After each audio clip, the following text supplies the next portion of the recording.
ఇందులో ఏంటంటే ఈమె భార్య ప్రసన్న, భర్త కూడా ఇదిగో చూడండి సుధీర్ రెడ్డి, వీళ్ళిద్దరూ నూజివీడుకి సంబంధించిన వాళ్ళు, ఇక్కడ నివాసం ఉంటున్నారనమాట. ఆమె కూడా భర్తని దారుణంగా హత్య చేసింది. హత్య చేయటమే కాకుండా ఏం చేసిందో తెలుసా, అతను నిద్రపోతుంటే అంటే తాగి పడుకుని నిద్రపోతున్నాడని చెప్తున్నారు. మరి మనకి ఏం జరిగింది అనేది పర్ఫెక్ట్గా తెలియదు, ఇంకా పోలీస్ ఇన్వెస్టిగేషన్ కొనసాగుతూనే ఉంది. సో అందులో ఏంటంటే అతను పడుకుని మార్నింగ్ లేచేసరికి చనిపోయాడు, అతనికి మంచం కోడు తగిలింది, మంచం తగిలించుకుని చనిపోయాడని చెప్పేసి క్రియేట్ చేసింది ఆమె. అది ఎప్పుడు జరిగింది తెలుసా, లాస్ట్ మంత్ 28కో 23కో జరిగింది.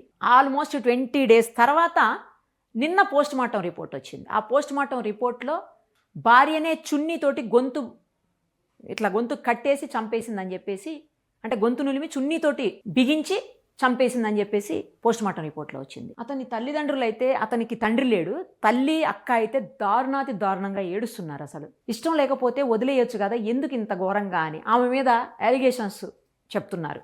ఆమెకి వేరే వాళ్ళతో రిలేషన్స్ ఉన్నాయి, అందుకనే చంపేసింది, కేవలం ఆస్తి మాత్రమే కావాలనుకుంది తప్ప భర్త కావాలనుకోలేదు అని చెప్పేసి అనేక సార్లు గొడవలు అయ్యాయి, మేమే పంచాయతీలు చేశామని చెప్పి నిన్న వాళ్ళు చెప్తా ఉన్నారు. వాళ్ళ మదర్ చెప్తున్నారు, అతని మదర్ అసలు కంటికి మింటికి ఏకదాటిగా ఏడుస్తుంది ఆవిడైతే. ఎందుకు ఇంత దారుణంగా తయారయ్యారు? కలిసి జీవితాంతం నిండు 100 ఏళ్ళు ప్రశాంతంగా బతకాల్సినటువంటి భార్యాభర్తలు ఇంత ఘోరంగా, ఇంత దారుణంగా, ఇంత కిరాతకంగా ఎలా చంపేసుకుంటున్నారు ఒకరినొకరు? అసలు